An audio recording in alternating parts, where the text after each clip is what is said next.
All right, so obviously we're starting the ethics today. We're going to look at book 1 and 2. Again, we might not get through all of this as usual. You know how I get sometimes when I ramble on. But it's important, I think, really, that we lay down the foundation here with book 1 and 2, because you could argue that the first two books kind of lay down the essence of Aristotle's ethical approach. So if you understand the first two books, you have a fairly decent grasp on Aristotle in general. So if we take a little longer on the first two books and rush through the rest of it because of that, then that's probably not too big of a deal. The first book, at least ostensibly, the main topic at hand is happiness. So that's probably the focus of the lecture today. What does Aristotle mean by happiness? And in book 2, he focuses particularly on what we mean by virtue. And so we'll get a gloss of that. You know, what is Aristotle's concept of virtue? But let's get the Greek terms on the table here, because I think in many instances the Greek terms are useful. And the term happiness, honestly, is probably not the best translation of the Greek term eudaimonia. I'm not really sure if we've encountered eudaimonia before. Plato does speak of it occasionally, but I don't think it came up in the Republic. I'm not remembering. You guys can jump in and correct me at any time if I'm just forgetting. But eudaimonia, usually translated as happiness, but daimon is spirit or mind, you know, or something like this, soul. And eudaimonia, I guess you could say it's a sort of flourishing or a good state of the soul. Aristotle is going to define it as a virtuous activity of the soul, and so we'll get into that. And so some see, you know, happiness is misleading to the modern reader. When you hear the word happiness, you just think of being pleased, something being pleasurable, a feeling or a sensation. Whereas for Aristotle, it has a much different connotation. It's a kind of self-fulfillment or self-actualization. And virtue, the Greek word here is arete. There should be, I don't know how to use my old school keyboard to add the accent above that last E, but there's supposed to be a little, you know, forward accent above the last E. So it's arete, and that's what is translated here as virtue, is occasionally translated as excellence.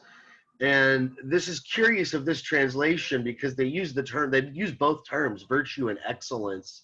And I'm kind of curious which Greek word is being, you know, referred to as excellence here, because really it's the same thing. But in the passage that I'm referring to, we'll probably get to it later today. He distinguishes them slightly, but really, you know, I think the word excellence is just as fine a translation of arete as virtue is. Virtue is the more conventional translation, but it has a general meaning in Greek. You know, obviously, since we're talking about ethics, and so right and wrong, we're talking about human activities, you know, human action, the way we treat others, the way we behave. So ethics is solely focused on human activity. But when we use the Greek word arete, or when the ancient Greeks used the word arete, this could apply to non-human things. So, you know, it simply meant being good at what you were designed to do. It had this sort of general meaning of, if you have air, you know, I guess a pot or a, you know, clay pot, or a bow and arrow, they can have arete because if they're well designed, they're well constructed, and they make, you know, the way they're constructed, they efficiently perform the function that they were designed for. So it has this general meaning in the Greek language. But we'll see when we get to book 2. Aristotle's going to sort of narrow in on what we mean when we talk about virtues in regards to humans and to human behavior. So this is sort of the general direction we're heading today. This is book 1 and 2. He's going to expand quite a bit on virtue in the later books, but we'll save that for the next meeting. We'll get to book 3 and 5. We'll talk more about like specific virtues and justice particularly. But since we just got finished with the metaphysics, I want to just sort of give us a broad general picture of Aristotle's schema here, right? We just looked at his metaphysics, and that was some pretty abstract stuff. Um, I'm kind of looking forward to the ethics because it's a lot easier to lecture about and to explain. You're dealing with much more concrete material. I have to admit, Aristotle's writing leaves much to be desired. He's not the most engaging writer, so it's not like this is probably a bit easier than the metaphysics was to read, but it's not like it's as enjoyable as Plato was. But at least the material itself is more, I think, enjoyable to engage with and a lot more down to earth. We're talking about ethics. We're talking about day-to-day activities. How do we live our lives? Where do we find meaning and purpose and value and this sort of thing? So I think in that regard, it's easier to discuss and talk about and understand than to look at Aristotle's metaphysics as a whole. But nevertheless, let's talk about his metaphysics just briefly in its relationship to some of his other philosophical interests, right? Like politics and humans as a type of animal. So metaphysically, let's just keep in mind that for Aristotle, everything in the universe has a purpose.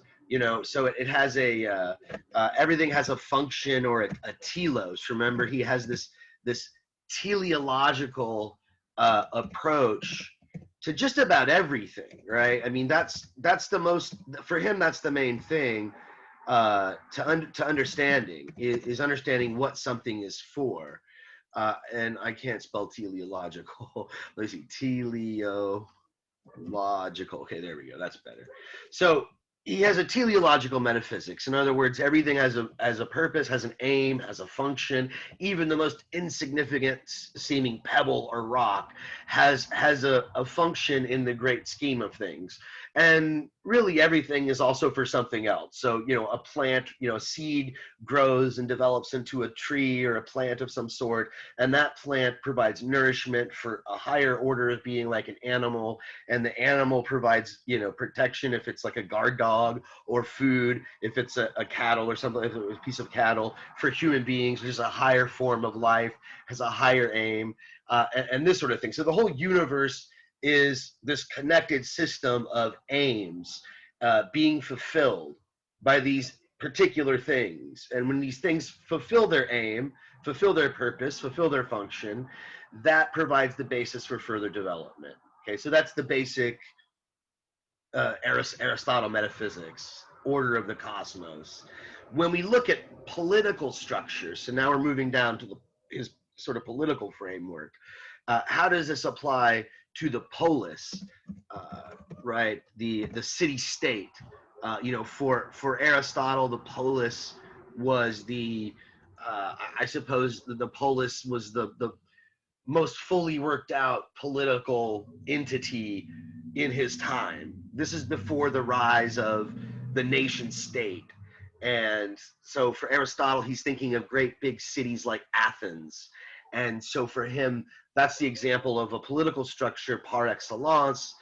And if you look at the structures within the city, for him, they're a reflection of the structures in the universe. So there's a reflection of the metaphysical order. We can see it in the way societies are ordered. And this is very influential to later philosophy, Christian philosophy, this notion of a divine right of kings.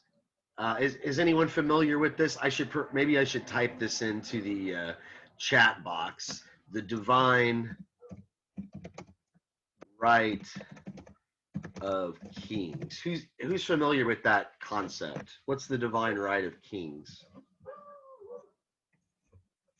I mean, this is not exactly the same thing, but it's similar. Aristotle has a similar idea. No one's familiar with the divine right of kings.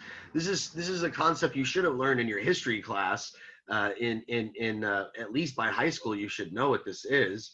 It was something that was very opposed. It's opposed by the founding fathers of this country, the United States, right? You know, the Jefferson and Washington, they opposed the divine right of kings, and you can trace back their critique to people like John Locke, these Enlightenment philosophers who you'll probably study them if you're going to take the second part of this class, modern philosophy, right, the second half of history. No one's familiar with the divine right of kings, this concept. That's kind of astonishing. Are you just too shy? What's going on? No one listening? So the divine right of king, this idea that the kings are in power, one big question in political philosophy is, why should I allow someone to rule over me? What gives anyone the right to be a king?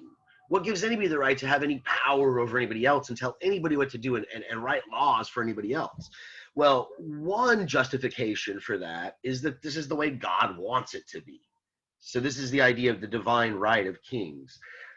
This is not exactly what Aristotle is giving us in his Politics, but there's something similar going on here. For Aristotle, he's going to say there's a hierarchy in the city, just like there's a hierarchy in the universe. And this hierarchy is justified because of that. It's there for a reason. And so political structures, they don't just grow, randomly out of some sort of, what's the word I'm looking for? This sort of crashing together of elements and like different interests and all this stuff. There's a natural order to things. There's a similar idea in, if anyone here is familiar with Confucianism, if anybody's ever studied Confucianism, the idea that all these relationships, the relationship between a father and a son, between an older brother and a younger brother, between a husband and wife, between a king and a subject, that these are natural, that these are a part of the cosmic order. And so, and each of them has their own proper function. So this is very much in line with, I think, Aristotle's political view.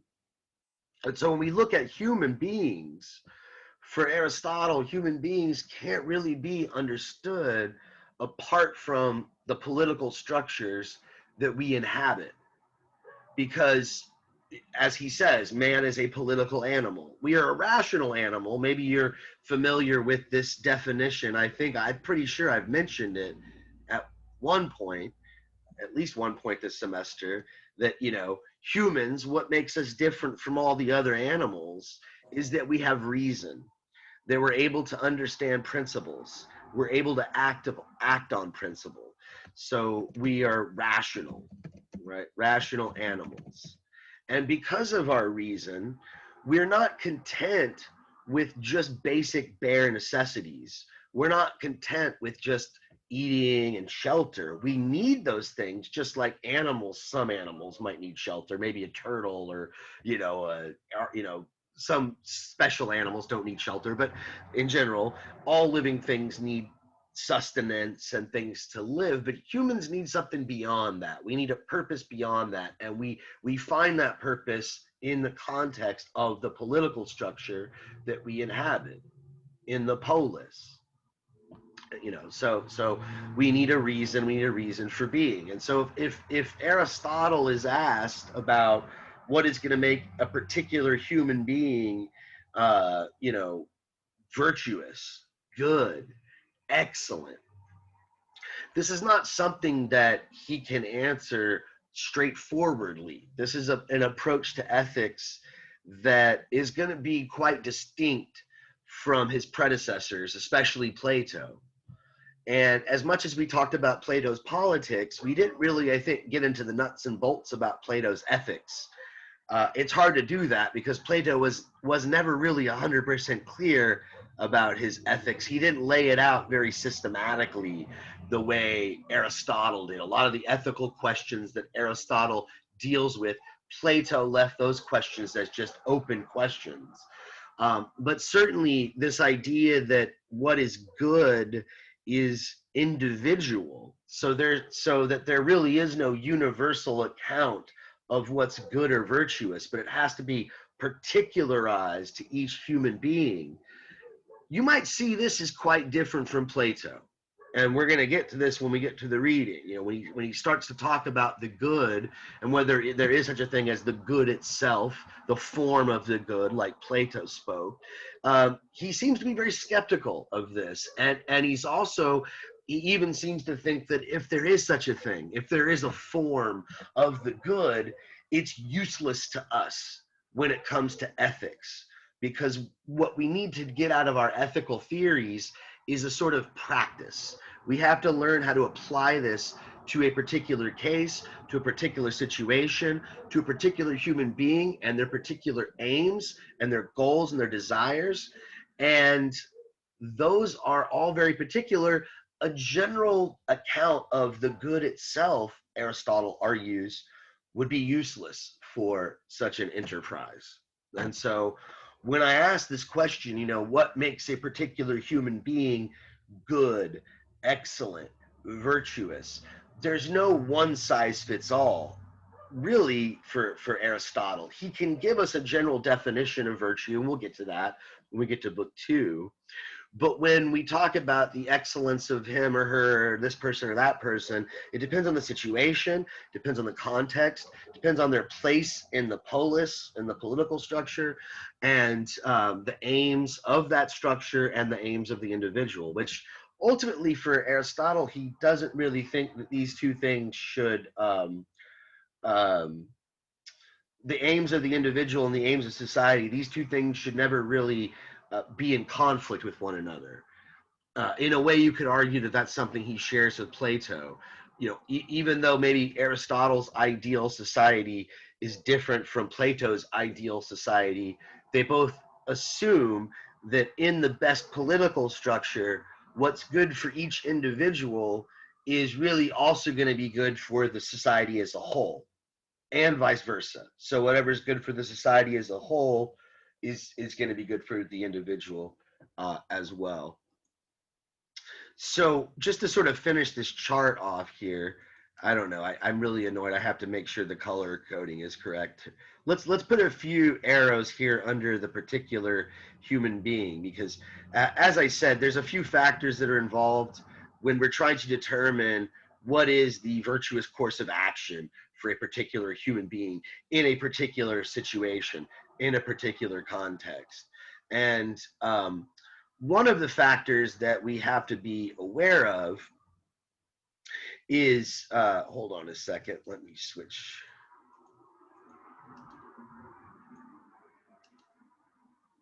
So one of the factors that we want to be aware of is what makes this person different, what makes them unique. Let me put a little text box in here. So one thing that determines someone's virtue would be their uniqueness.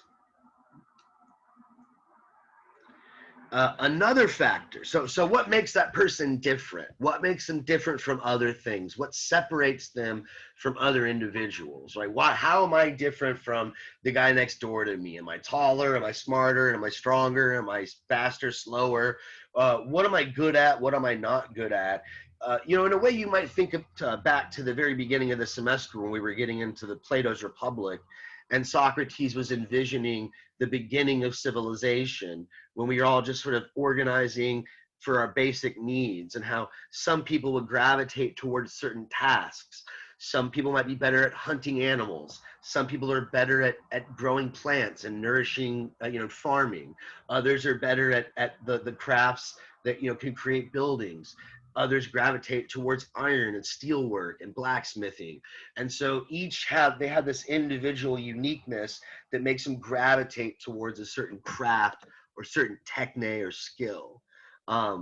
So we have to understand what makes this particular human being unique. That's the first thing, okay? After that, we have to understand, given all of these unique characteristics that separates that individual from the rest, what purpose, what function can this person perform? Like what duty or function can they serve in the overall society? So let me get a text box here.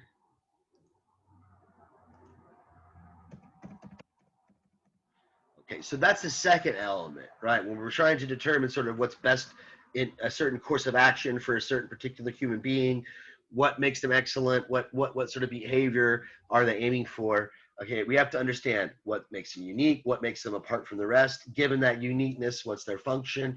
And those two elements, you could say, also inform the third element, which is really the topic of the first book, which we're going to get to here in just a second.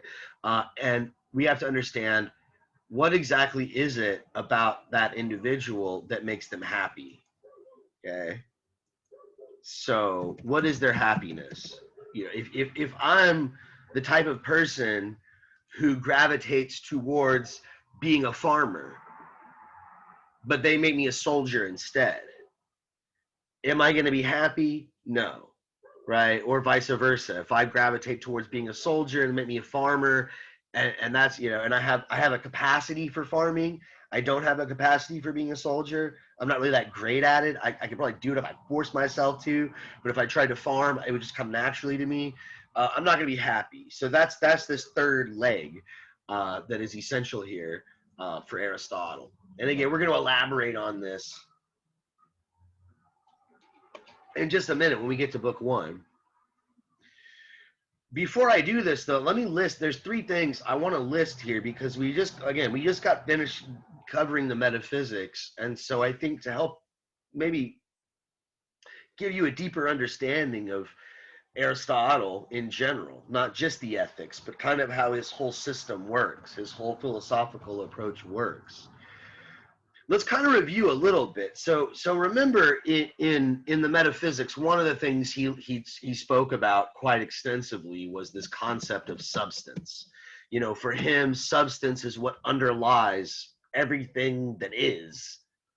When we talk about being, when things are, they have being in different senses, but the most essential sense of being is substance. And what he means by substance in that case is the particular things that have qualities, right? So substance can be understood as a quality, right? Like red, yellow, tall, short, fat, skinny, whatever. These are all qualities, and they're substance in a sense. But really, what ultimately is a substance for him is something that is, things are true of, but it's not true of things. It's always the subject, never the predicate, right? So ultimately, that's what substance is for him. All substance, though, remember, is a combination of matter and form. Okay, and remember, for Aristotle, matter and form, in a very deep sense, they are synonymous with potentiality. So matter is really potential; it reveals potentiality, whereas form is actuality, is the way things are actualized. So, for instance, the bottle of water here that I'm holding in my hand is made of matter. It's plastic. There's water inside of it. The label is made up of some sort of weird paper and synthetic material. Right? There's glue and gum to stick the label together. So there's all this material, but it's not just bare material. It's shaped in a certain way. It's organized in a certain way. It has a certain form. It's a bottle. Okay? So form, Aristotle is going to say, is what it shares with other things. Matter is, what makes it, different from all other things. So remember, he also says that matter is the thisness, and form is the whatness. So this bottle, it's this bottle. Okay, it's made of this particular plastic and cap and label. It's not the other bottles I have in my fridge. It's this bottle. But it does share qualities. It shares properties with the other bottle. It's got the same similar shape. I'm sure if you took it under a magnifying glass, the shape wouldn't be exactly the same, but it has the same purpose. I'm using it to drink water out of. That's no different than the other bottles of water. They have the same purpose to me. It has similar matter, right? The same type of matter. They're also made of plastic, but not this plastic. Okay. Okay. So how does this apply, if at all, to the particular human being? Because for him, remember, he uses, as an example of substance, when we were looking at the metaphysics, remember, he uses Socrates as an example of substance, Callias as an example. These are people, human beings. So each individual is a substance, just like this ball. I'm a substance. I have matter. I'm made of flesh and bones and blood and all that. My form is maybe my soul, Aristotle would say. He's kind of vague about that, but that's what he says. We're not studying on the soul, so we should probably not delve too deep into this. If you want to read on it, there's a good selection from Dionoma in our book, but I don't want to dwell on it too much. But what's the correlation here, if any, do you think, right? If I'm made of matter, but I'm also the form of human or form of professor or form of whatever the heck, I don't know what you want to label me as. How does this correlate to these notions here? Uniqueness, function, or happiness? Anybody have any clue here? Well, while you think about that, let me mention one last thing, one more review from the metaphysics. Don't forget about the telos, or the aim, or what he sometimes refers to as the final cause. Aristotle says that all these substances, Socrates, Professor Ross, you, this bottle of water, they all have an inner principle of movement. The seed wants to grow. The human being is aiming for something. It has a final purpose or a final cause. All things have this. Okay. So we've got these three elements, right? The substance is made of matter and form, and the substance also has an aim, has a purpose. Can we sort of match up these three elements to these three elements? And if we did, how will we do it? Anybody have any clue? So if I've got matter,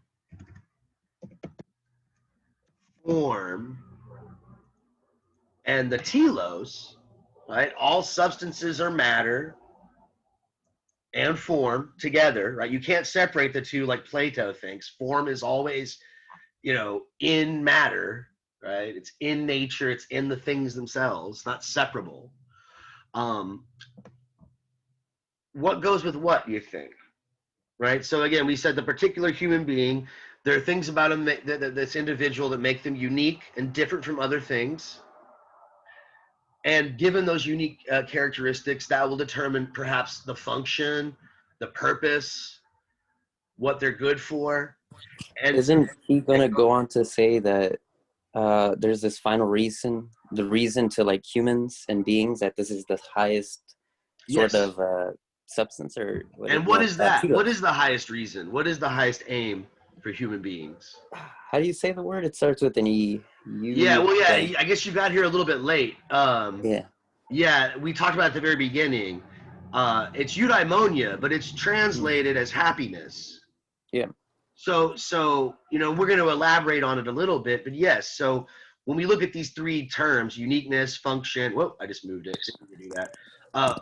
Happiness is the telos. So that's the final cause. That's the aim, right? We all want happiness, whatever that means, right? We're all. That's the natural principle of movement in all of us. Our soul is aiming for eudaimonia, right? For happiness. All right. So we got 1 out of 3. Yeah. So you're on the mark with that one. That is the final cause, I guess he would say, of each individual. What about now we're dealing with matter and form. How do these correlate to uniqueness and function? Which one goes with which, do you think? So remember, matter is,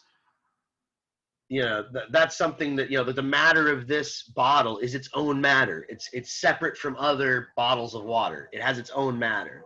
But its form, being a bottle, is what is similar to other things. And so how would this fit into this whole schema here?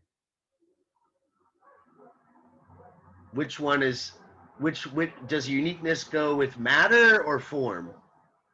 What makes something unique? What makes a human unique? Do you think he's going to say the form or The matter.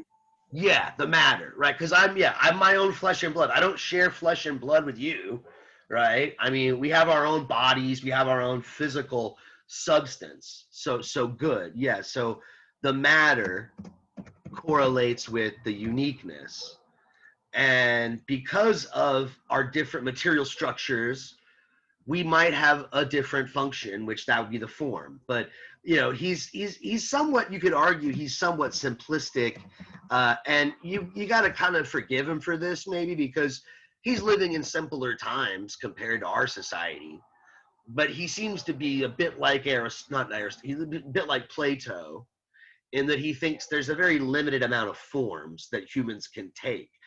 Just like Plato thinks there's three types of, with the myth of the metals, and, there's the builders and the craftsmen, and then there's like the merchant class, and then you've got the guardians who want to be honor lovers, and then the philosophers at the top.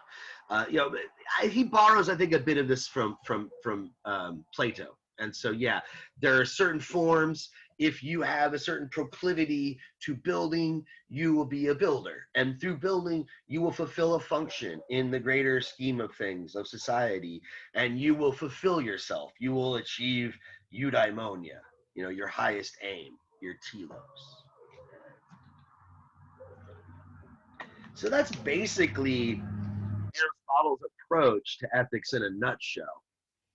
He's going to get a lot more specific, though, when we get to discussing virtue, right? Because he's going to talk about how, what virtue is, how to achieve it, general virtues that apply to everyone, not just blacksmiths and whatever, right? When we're talking about blacksmiths, we're talking about a certain technique or a craft or a skill.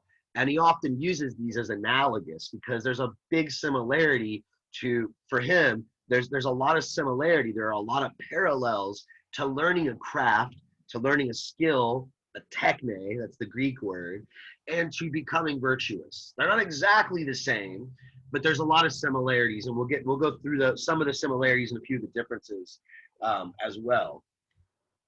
But all human beings, insofar as they aim at virtue, they're aiming at happiness. They're aiming at eudaimonia, self-fulfillment, self-actualization.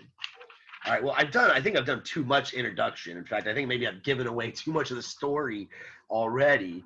But so let me shut up and let him speak. Let me get to the reading. Let's look at book 1. So this is going to be on page 347. And the first paragraph, let's look at this. He says, every craft and every investigation, and likewise every action and decision seems to aim at some good. Hence the good has been well described at that which everything aims. Okay, so again, this is nothing really new if you deeply understand his metaphysics. All things have an aim, and they naturally aim to what's good for them. Some of this, now we look at it and we think it's silly, the idea that it's natural for a stone to want to be in the center of the earth. It just naturally, that's why stones fall. They want to be in the middle, We may snicker at this, but this is, this wasn't completely counterintuitive. Things seem to move without any compulsion. And why do they move? We have to have an explanation for the movement. He thinks there must be this inner principle of movement. We aim at what's best for us, whether we're a rock or a dog or a human being. There's something that all actions aim at, and it's what is seen as good. Now, there are things that get in the way of this progression. There are things that hinder that. We'll speak of those in a moment. But in general, things gravitate towards this. He says, however, there is an apparent difference among the ends, the teloi, right, all the different aims that we're aimed at. The end is sometimes an activity, sometimes a product beyond the activity. And so sometimes we aim at an activity itself. We want to play football and sports perhaps for the sake of its own enjoyment. But sometimes we like specifically like we'll do an activity for an end product. We make a house to create a building to live in, and that's the end of the story. And when there's an end beyond the action, the product is by nature better than the activity. Again, this ties back into his metaphysics. The universe has this sort of hierarchy of beings. Uh, Everything is for the sake of something else. So the plant is for the sake of me to eat it, and since it's for the sake of me, I'm better than the plant, and I'm my eating the plant is for the sake of my body, and my body is for the sake of my mind contemplating philosophical truth. So that is higher and better than the other things that are below it. Again, this is really nothing new here. He's going to start applying it to to ethics, though. So let's skip forward to chapter 2 when he starts to get to political science. So I know, we're not studying the politics. I thought we would have time for that this semester, but sadly no. Um, but he mentions political science here in chapter 2 of book 1. He says, suppose then that there is some end of things we pursue in our actions, which we wish for because of itself, and because of which we wish for the other things. And we do not choose everything because of something else, since if we do, it will go on without limit, making desire empty and futile. Then clearly, this must be the good, the end, the final end. In other words, the best good. Okay. So what is Aristotle setting out to do here? He just laid out his sort of this truism: all things aim at something, and what they aim at is the good. Okay, there's a whole chain of these things, right? What's good for the individual is going to be good for the things that develop as a result of that individual thing, right? What's good for that plant is to become a good, healthy plant with good fruit or whatever it's supposed to, flowers, whatever its end product is supposed to be. And those are good for consumption or for more procreation in nature, whatever it is. So there's this hierarchy. He says ultimately there's got to be some good that is just good for the sake of itself. And something, if all human activities, for instance, aim at something, like I'm right now doing something, I'm trying to teach you Aristotle. I'm trying to give you a good understanding of Aristotle's ethics. That's my telos. Is that my highest telos? I would say no. I want you to understand Aristotle, sure, but maybe a higher telos would be I want you to understand how to think critically, how to approach philosophical text critically, how to understand difficult concepts. Those are higher aims than understanding Aristotle. Aristotle's a means to that end. And so he's thinking, look, there's got to be something that is just a terminus. I'm doing this lecture, you're coming to school. Why are you coming to school? Why are you listening to my lecture? Is your highest aim to just listen to my lecture? No. I mean, I'm assuming you're coming to listen to my lectures so that you can understand the reading better. And so when you write your essay, you can do a really good job on your essay. So let's just say, or maybe you're here just to learn, right? That's really great too, right? But, your aim is beyond just that, I would assume, right? Let's just say for argument's sake that you're here. You could have skipped class. You could have taken one of your absences or whatever, and you could have ignored this, but you didn't. There's a reason that you did that. You thought it was good that you did that because you thought it would make you'd have a better job of getting a good grade on your paper. So that's one aim that you have. That's one telos, I'm assuming. You want to get a good grade on your next paper, on your final paper, I guess. Not your next one, but you want to get a good grade on your ethics paper. But is that your highest aim? Are you gonna let's say you get a really good grade, you get an A+ on your Aristotle essay. Let's say you get an A+ for this class. Are you going to be fully content? Are you like, okay, cool, I'm done. I fulfilled my purpose in life? I'm assuming the answer is no. So if the answer is no, then why are you taking this class? If there's a purpose beyond this class, then what is that? Why are you taking this class? So you want to pass it, so that's one aim. But once you pass it, is that the final aim? Isn't there another aim beyond that, beyond passing ancient philosophy?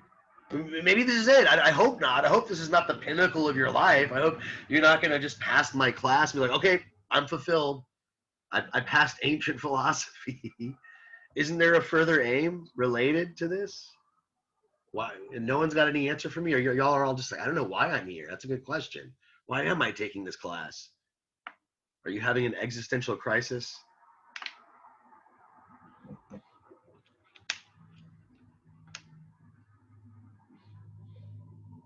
Nobody knows why they're taking this class. You have no reason. You can't come up with any reason why you're taking this class. It's a requirement. It's a requirement. Good. I like the nice, honest answer. It's a requirement for your degree. Okay. So,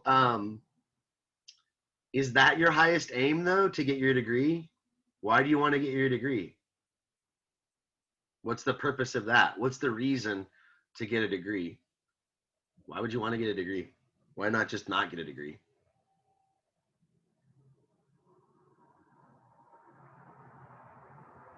Because the job that I want requires a degree. Okay, there you go. Okay, so you want to get it. Okay, you want to pass this class so you can get the degree. You wanted to get a degree so you can get to the job that you want. Why do you want to get the job you want? So obviously that's a higher aim than the degree, at least for you, right? Getting a degree is not your highest aim in life. Is getting the job your highest aim? Like, is that you? So I get my job that I want, and that's it. I'll be done. Like, what do you hope to get out of this job? Like, why would you want a better job? What do you think you'll get out of that?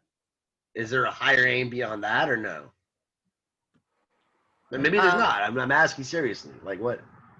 Yeah, so I could like pay my bills stress-free while also pursuing things that make me happy.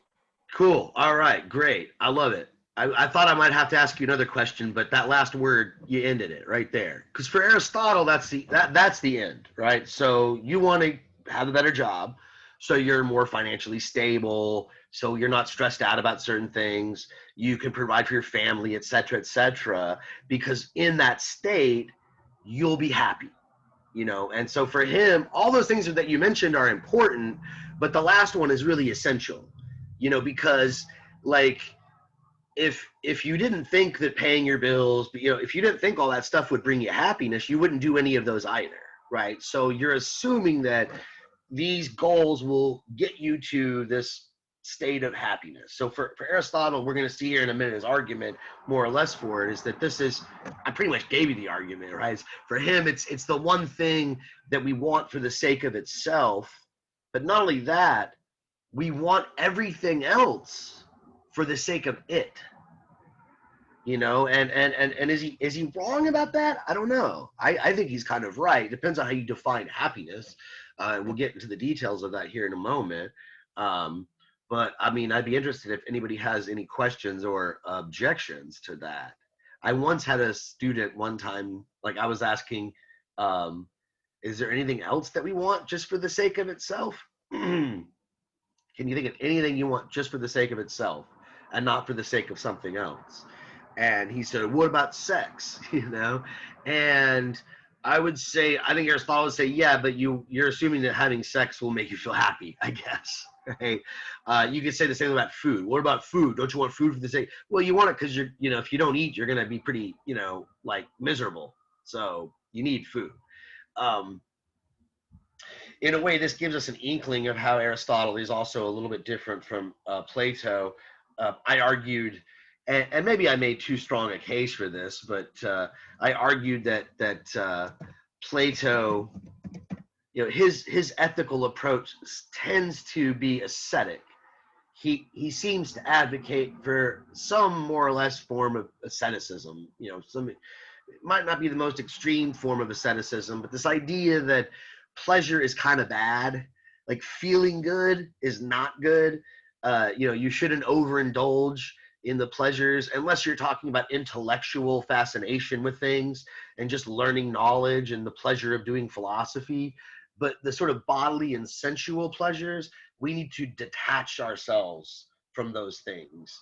And Aristotle seems to have a much more middle ground approach to this, right? That you need to worry about your money, you need to worry about wealth, you even need to worry to a certain extent about honor and pleasure. Um, those aren't the end all be all of things. They don't equate to happiness, but you do need these sort of things. They're a part of like the ingredients of life that together make happiness. So Aristotle's not the party pooper that Plato is, the kind of buzzkill, don't have too much fun, just do your homework and think about truth and philosophy all the time. Aristotle's sort of, again, like I said, more of a middle ground approach. But that doesn't mean that, when he says happiness, that doesn't mean he equates it with pleasure or wealth or honor, right? So he thinks that those are deficient views of happiness. Is there like a not equal sign here? Let me see. There we go. Not equal. That looks really kooky, but whatever. It's completely expanded. Okay. So that's not the same thing as happiness. Although, again, the happy person is not the person who completely doesn't have any pleasure, no wealth at all, and doesn't have a good reputation or deserves honor or whatever. So this is, again, a bit of a step away from Plato. So let's go back to where we left off. Again, we're still in chapter 2 of book 1, and he's looking at political science, right? So political science, he says, has the character of prescribing which of the sciences ought to be studied in cities, which ones each class in the city should learn, and how far. And again, we see that even the most honored capacities, generalship, household management, and rhetoric, for instance, are subordinate to it. Further, it uses the other sciences concerned with action, and moreover legislates what must be done and avoided. So for him, you can't really separate political science from ethics, right? And I think that translation political science is a bit inappropriate. Um, the study of politics, I guess. I don't know how else to put it, but modern political science, most would say, was invented by Machiavelli much later. For the Greeks, it's not just Aristotle that feels this way. You see this in Plato. Ethics and politics are kind of inseparable. So it's the end of political science, the aim, the telos of political science will include the end of the other sciences that involve the city, building and all the other, agriculture, how all this stuff goes together, household management. And this will be the human good. Okay, so political science, it may study, what's good in the polis, but this also helps us to reveal what would be good into the particular individuals that populate the polis. You could argue this is very similar to Plato too. Remember, there's a lot of these micro arguments in the Republic. If we want to find justice in the city, we have to look at it in the individual, or vice versa. So what we're properly referring to here is called political science, though admittedly the good is the same for the city as for the individual. Still, the good of the city is apparently greater and more complete to acquire and preserve. For while it is satisfactory to acquire and preserve the good, even for an individual, it is finer and more divine to acquire and preserve it for a people and for cities. So this is something that you might think is pretty controversial, right? For him, the good of the individual is essentially equal, right, to the good of the polis, right, to the political structure, right, the society, the city-state in Aristotle's case. What do you think? Just, think about this. Is this really true? In all cases, okay? I mean, if if something is good for the whole entire city of Houston as a whole in general, it's good for Houston in general, does that necessarily mean it's going to be good for every person who lives in Houston? Or if you flip it on the other way around, if it's good for a citizen of Houston, for one individual citizen, does that necessarily mean it's good for everybody in that city? Can you think of maybe some counterexamples, like of how maybe something might be beneficial for the individual but not beneficial for the city? Or vice versa, it might be beneficial for the city in general but not for a particular person?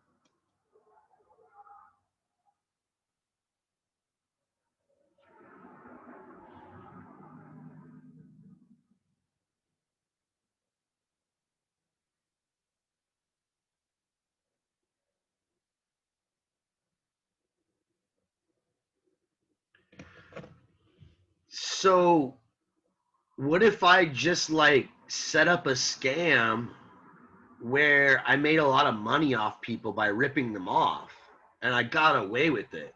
So I have all this money to buy stuff with, and there's no way to trace it back to me. Wouldn't that be good for me? Like I'd benefit from it, personally benefit, but it'd be bad for like a lot of the other citizens in the city? Just an example, right? How might he argue against that? You have any like clues? What might Aristotle say about this? I mean, certainly it's possible that some individual can benefit and screw everybody else over, or sometimes maybe what's good for everybody, like in general as the city, might actually adversely affect certain individual citizens.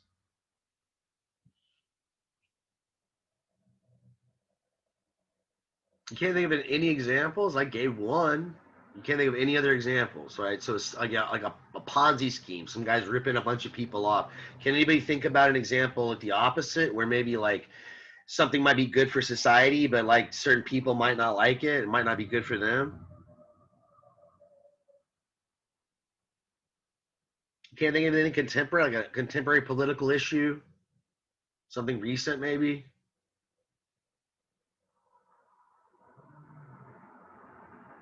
Is anybody listening?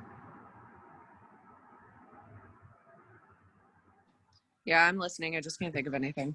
Okay. Y'all familiar with the concept of eminent domain? Anybody know what eminent domain means? The legal term? No.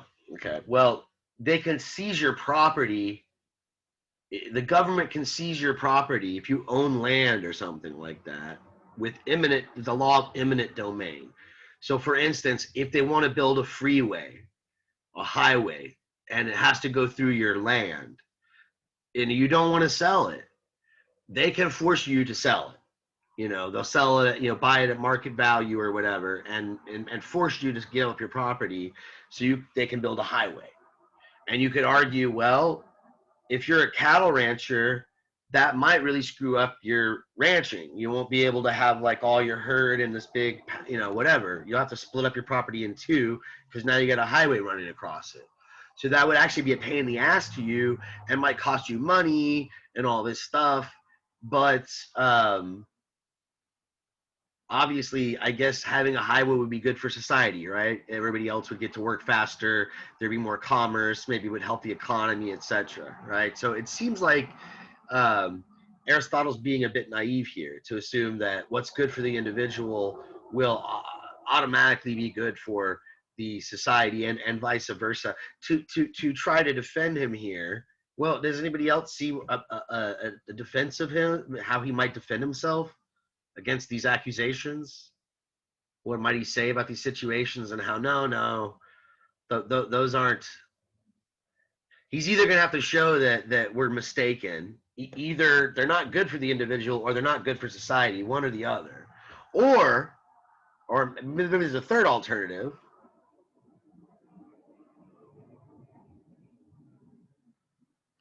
Well, maybe the society itself is just unjust, right? It's not very well organized. You know, the society should be organized in such a way that it allows its citizens to reach their telos. It allows each individual citizen to flourish, to be the best version of themselves they can be, to achieve eudaimonia.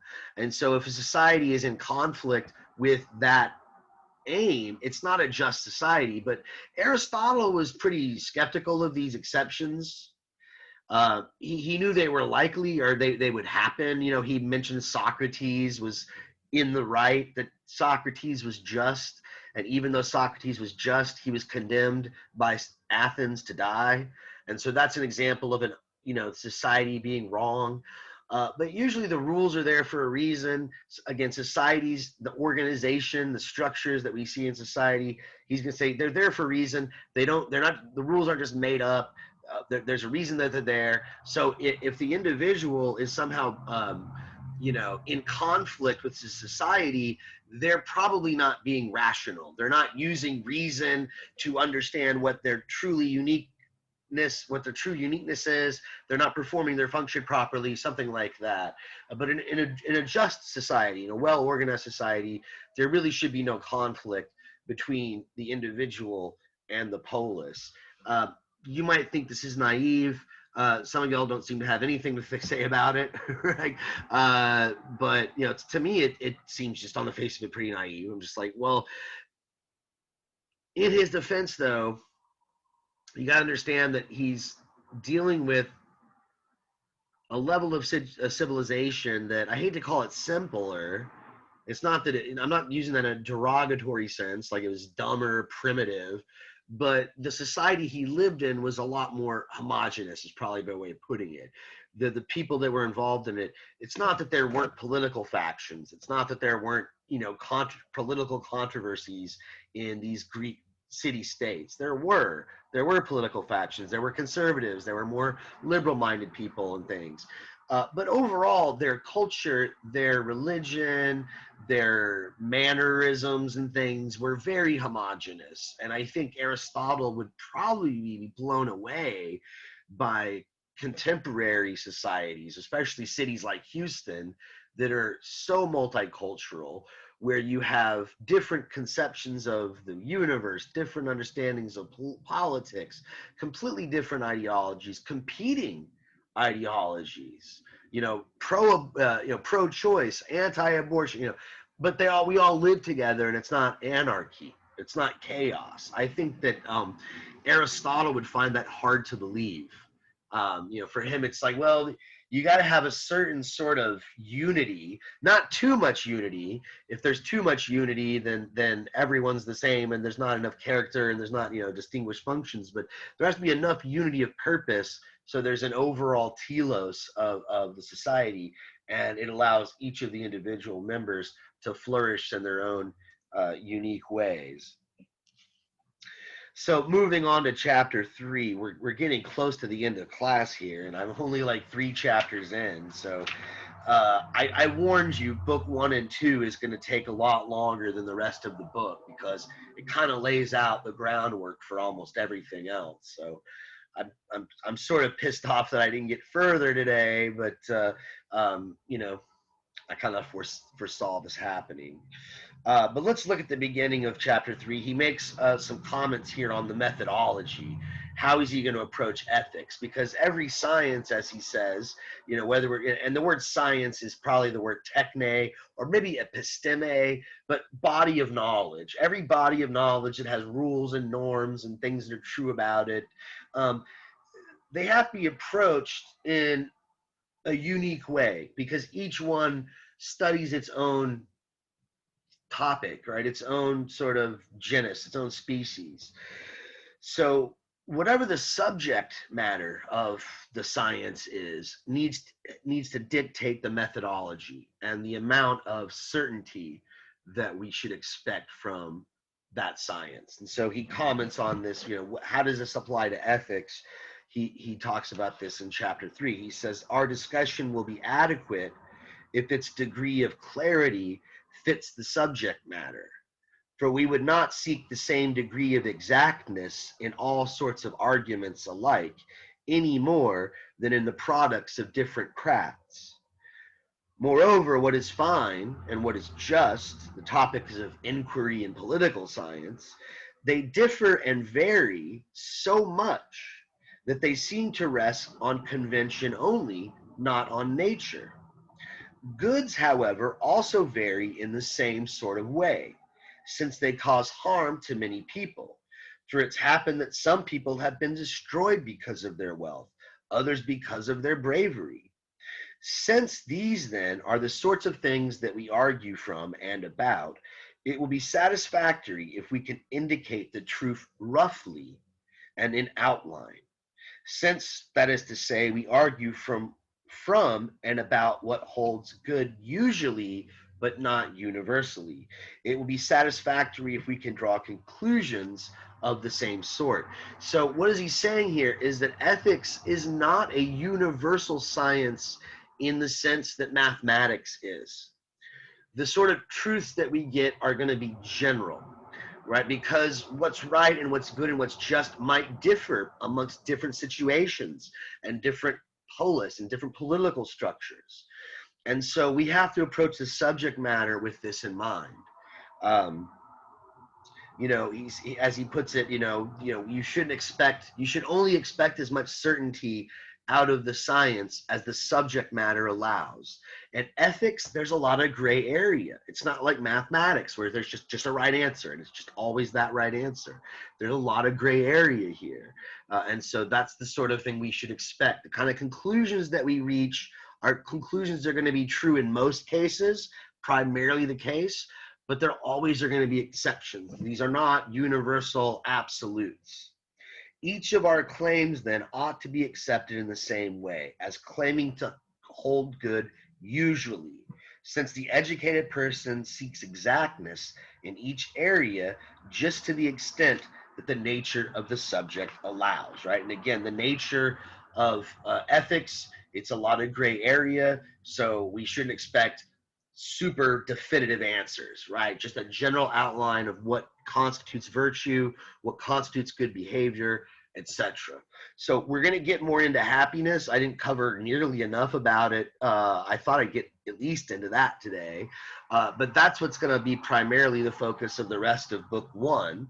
So we're going to talk about different conceptions of happiness, what is happiness, what isn't happiness, and then more about virtue. But hopefully that won't take us too long. So we should get through books 1 and 2 pretty quick at the beginning of class next Wednesday, and then we'll move on to books 3 and 5, right? They skip book 4, so I'm not going to do that part. So that's it for next class. Does anybody have any questions? I know I'm already 2 minutes over for time, but I've got the topics posted for the 3rd essay. They're up on Blackboard.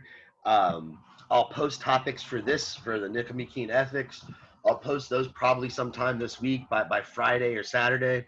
But other than that, that's pretty much it for the rest of the semester. We'll just do the Nicomachean Ethics. We'll wrap things up with Aristotle, and we'll be good to go. So sorry for the last minute posting of the Zoom link, but I'm glad that most of y'all made it. I'm going to go ahead and stop the recording now, so this will be another lecture.